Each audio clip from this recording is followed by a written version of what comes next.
역대하 7장 14절입니다.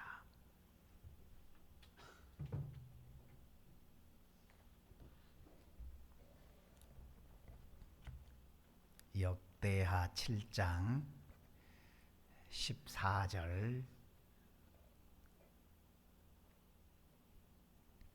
합독하겠습니다. 내 이름으로 일컫는 내 백성이 그들의 악한 길에서 떠나 스스로 낮추고 기도하여 내 얼굴을 찾으면 내가 하늘에서 듣고 그들의 죄를 사하고 그들의 땅을 고칠지라. 아멘.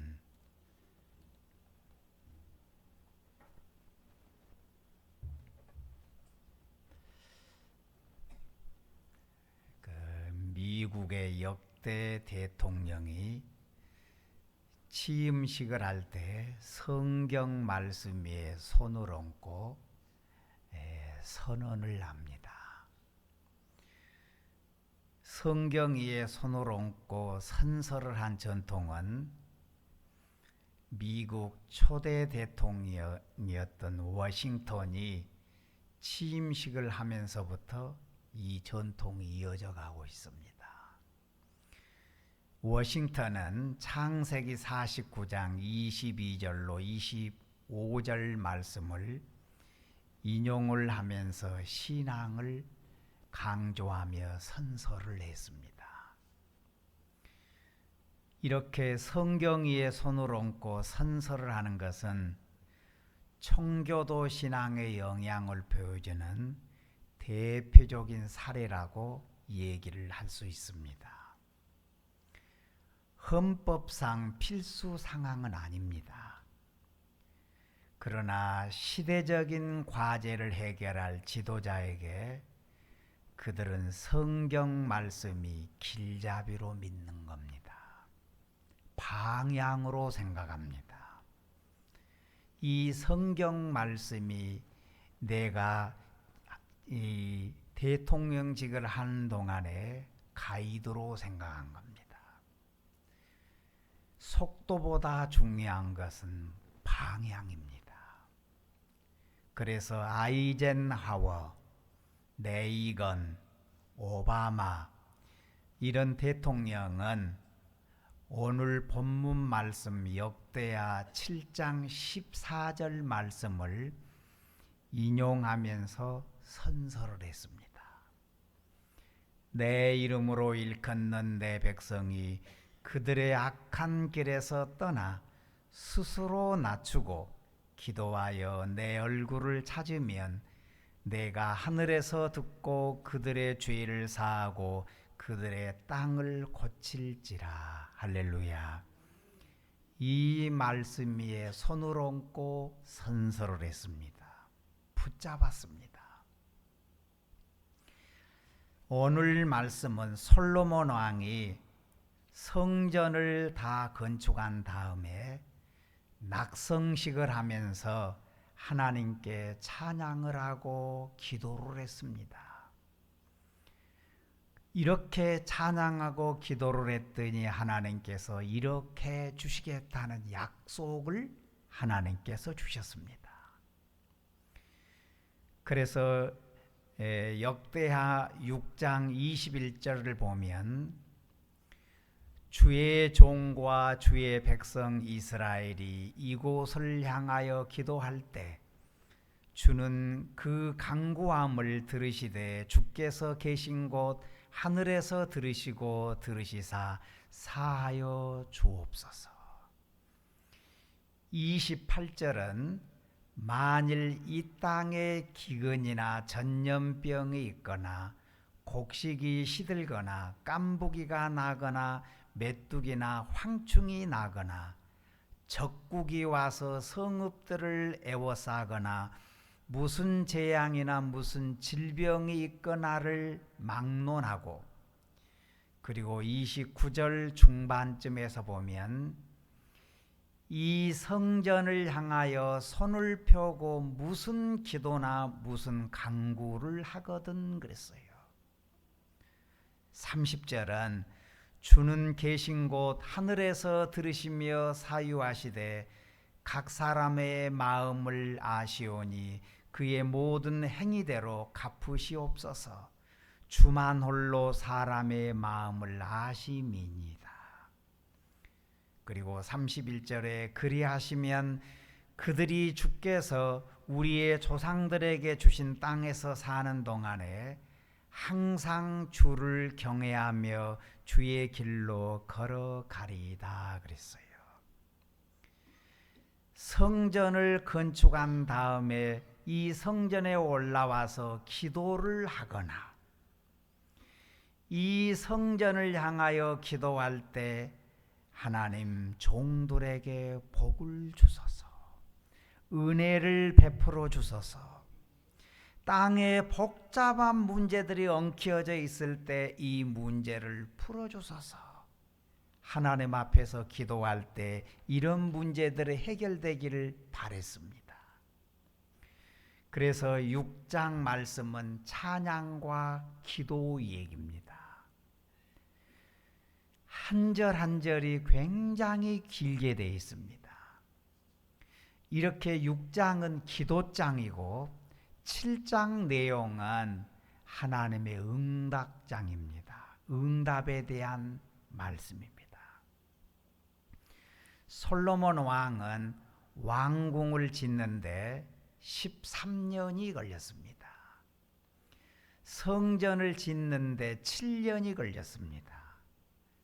거의 20년 동안 이 왕은 집을 건축한 사람입니다. 그리고 건축을 마치고 낙성식을 할 때 그 감격이 얼마나 컸겠습니까?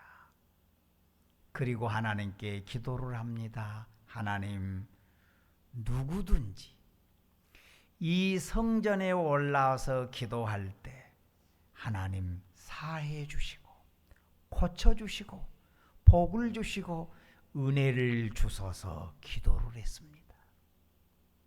이 성전에 올라와서 하나님 앞에 기도할 때 하나님 반드시 은혜를 주소서.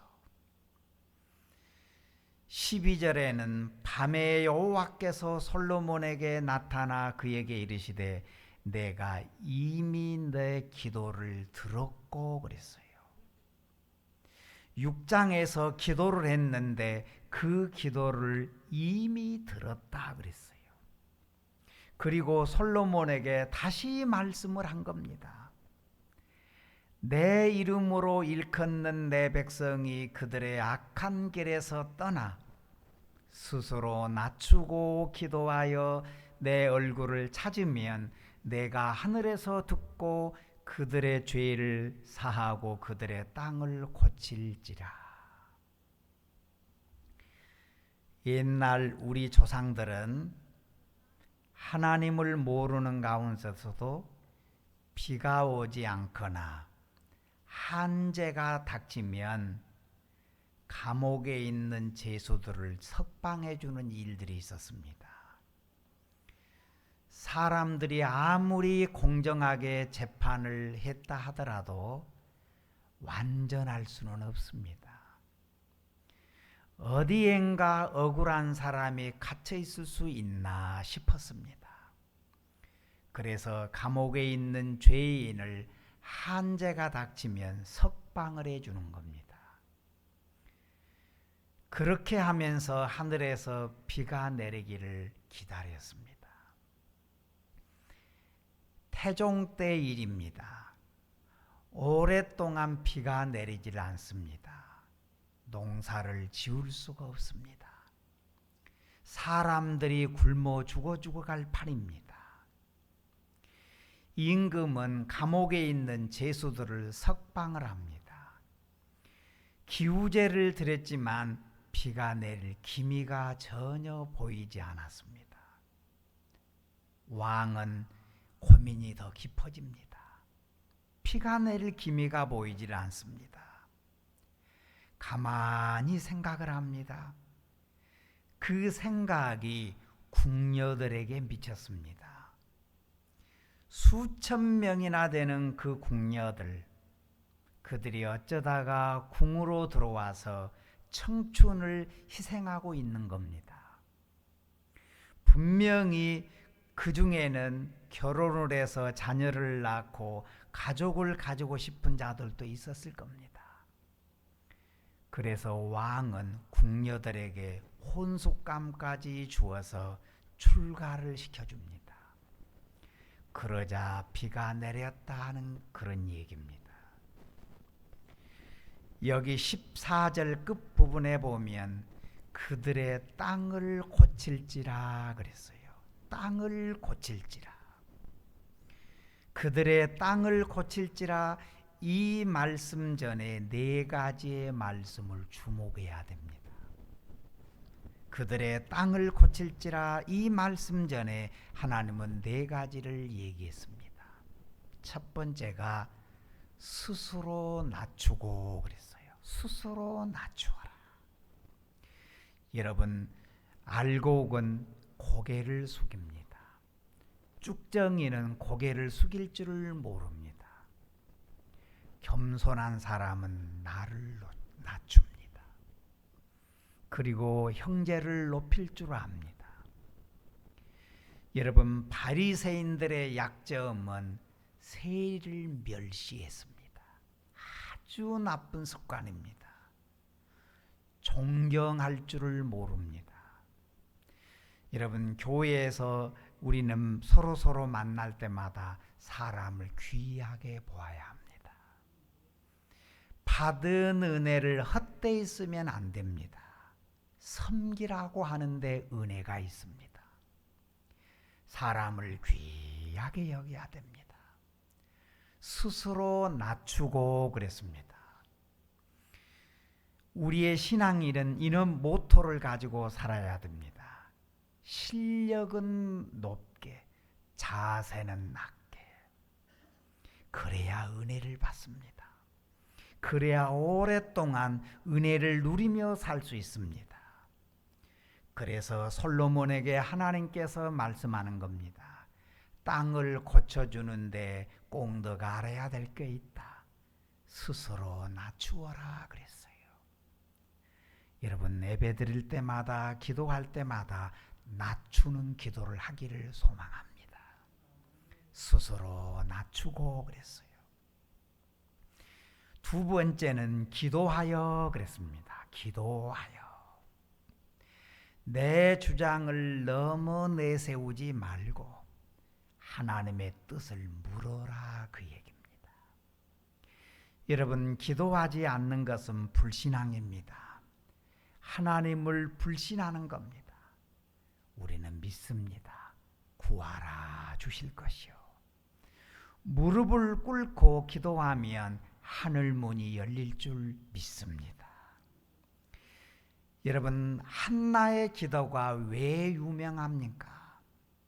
그가 기도하는 내용은 우리와 다 똑같은 사정들입니다. 그런데 왜 한나의 기도를 높이 평가한 겁니까? 그것은 그 당시의 사람들은 이상하게 신앙이 어두워졌습니다. 기도할 줄을 모릅니다.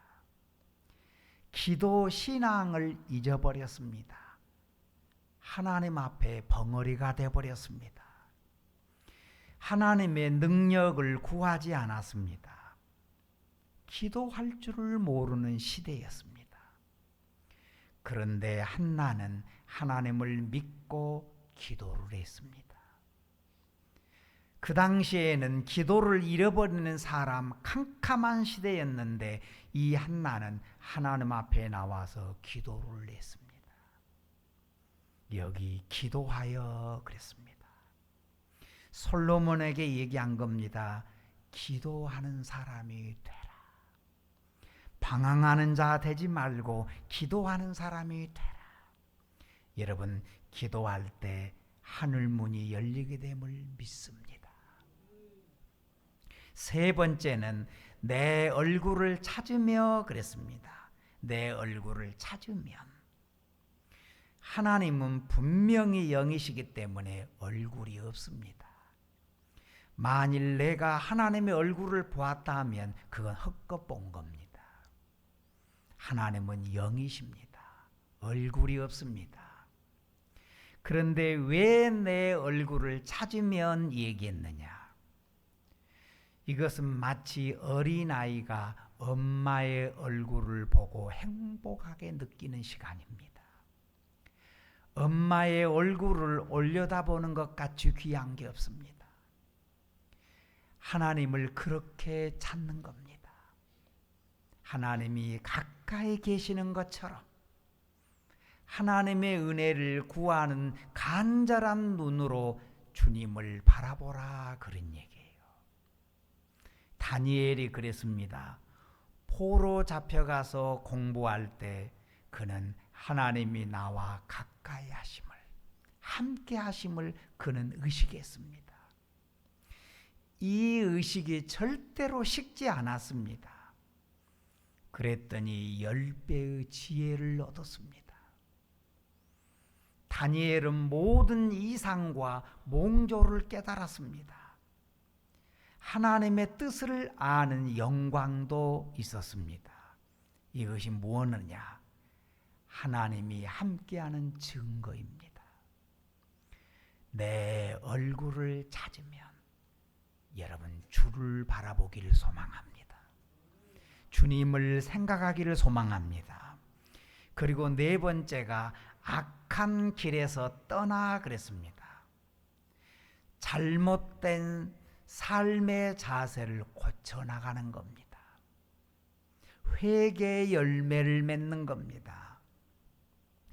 이제 나는 옛날 내가 아니라 지금의 나는 하나님의 은혜로 사는 나입니다. 은혜 없이는 설 수가 없습니다. 원망하고 불평하면 나를 무너지게 합니다. 그런데 은혜를 깨달으면 깨달을수록 이것은 내 탓이다. 이것은 내가 기도해야 될 몫이다. 삶의 자세를 완전히 하나님의 마음에 들게 고쳐나가는 겁니다. 이것은 내가 하나님께 기도할 제목이다. 믿고 기도하면 승리자가 되는 것입니다. 지금의 나는 하나님의 은혜로 살고 있는 나입니다. 여러분, 은혜의 하나님께 찬양을 우리는 해야 합니다. 예배에 성실해야 됩니다. 악한 길에서 떠나 그랬어요. 에스겔서 18장 21절을 보면 그러나 악인이 만일 그가 행한 모든 죄에서 돌이켜 떠나 내 모든 율례를 지키고 정의와 공의를 행하면 반드시 살고 죽지 아니할 것이라. 여러분, 하나님은 말씀합니다. 하나님 앞에 서면, 하나님 앞에 무릎을 꿇으면, 주님의 얼굴을 찾으면 하나님 약속했습니다. 죄를 사하여 주리라. 그들의 땅을 고쳐주리라. 할렐루야. 땅에 비가 오게 함으로 고쳐주시고 메뚜기와 해충이 도망가게 함으로 고쳐주시고 병이 낫게 하심으로 고쳐주시고 할렐루야. 하나님의 역사가 이렇게 주의 성전에 나와 하나님을 찾고 하나님 앞에 무릎을 꿇으면 계속 진행될 줄로 믿습니다. 솔로몬이 성전을 다 건축하고 난 다음에 낙성식을 하면서 하나님께 기도를 했던 겁니다. 하나님, 이곳에서 기도하면 은혜를 풍성하게 내려 주옵소서. 하나님의 역사가 계속 진행되게 주옵소서. 기도를 했습니다. 그리고 16절을 보니까 이는 내가 이미 이 성전을 택하고 거룩하여 내 이름을 여기에 영원히 있게 하였음이니라. 내 눈과 내 마음이 항상 여기에 있으리라. 할렐루야. 끝부분에 보니까 있으리라 그랬어요. 하나님께서 약속했기 때문에 이 성전에 와서 기도하면 들어주리라 선언입니다. 있으리라 그랬습니다. 여러분, 한 번도 안 넘어지는 사람은 없습니다. 다 넘어졌다 일어났습니다. 저도 똑같습니다. 넘어졌다 일어나면 이상하게 실력이 생깁니다. 사람이 더 단단해집니다. 걸음마를 배우면서 한 번도 안 넘어지는 아이는 없습니다. 넘어져 가면서 또 걸음마를 배웁니다. 깨지기도 하고 다치기도 하고 넘어져도 또 일어나서 계속 일어나 걸으면 나중에는 뛰어가도 넘어지지 않습니다. 우리가 넘어져도 또 일어나고 또 넘어져도 일어나서 이 성전에서 기도하고 하나님의 얼굴을 찾으면 나중에는 할렐루야 노래 부르면서 달려갈 줄 믿습니다. 여러분, 마귀는 너 성전에서 기도해봐야 너는 아무 소용없다. 너 회개한다고 하늘문이 열릴 줄 아느냐? 이미 너는 하나님이 버렸다. 이것이 원수 마귀가 제일 잘 써먹는 방법입니다. 이 마귀는 신앙인을 포기하게 만들고 주저앉게 만듭니다. 아주 주저앉게 있는 안진뱅으로 만들려고 합니다. 절대로 속지 말아야 됩니다. 이 거짓에 넘어지면 안 됩니다. 여러분, 하나님의 말씀을 크게 들을 수 있기를 소망합니다. 하나님의 말씀을 크게 듣고 믿는 믿음이 생기기를 소망합니다. 여기에 내 이름으로 일컫는 내 백성이 그들의 악한 길에서 떠나 스스로 낮추고 기도하여 내 얼굴을 찾으면 내가 하늘에서 듣고 그들의 죄를 사하고 그들의 땅을 고칠지라. 할렐루야, 할렐루야. 여러분, 이 음성을 크게 듣고 한 주간 동안도 단단해지기를 소망합니다. 여러분, 우리가 성전에 모여서 왜 기도를 합니까? 우리가 성전에 모여서 예배드리며 왜 감사로 찬양을 합니까? 우리는 믿습니다. 모든 것이 하나님께로서 임한 줄 믿습니다. 모든 것이 주께로부터 임하심을 우리는 믿습니다. 절대로 의심하지 않습니다. 분명히 하나님께서 때가 될 때 최고의 것으로 선물해 주실 줄 믿습니다. 하나님은 이 성전에서 하는 기도의 소리, 찬송의 소리, 회개의 소리를 들으시고 반드시 은혜의 비를 내려주실 줄 믿습니다. 모든 것이 하나님께로부터 임합니다. 여러분, 땅의 문제도 하나님께서 고쳐주셔야 되는 것입니다. 그래서 얘기한 겁니다. 내 이름으로 일컫는 내 백성이 그들의 악한 길에서 떠나 스스로 낮추고 기도하여 내 얼굴을 찾으면 내가 하늘에서 듣고 그들의 죄를 사하고 그들의 땅을 고칠지라. 여러분, 병든 땅이 병든 마음이 하나님의 은혜로 고쳐지기를 소망합니다. 복되기를 소망합니다. 기도하겠습니다.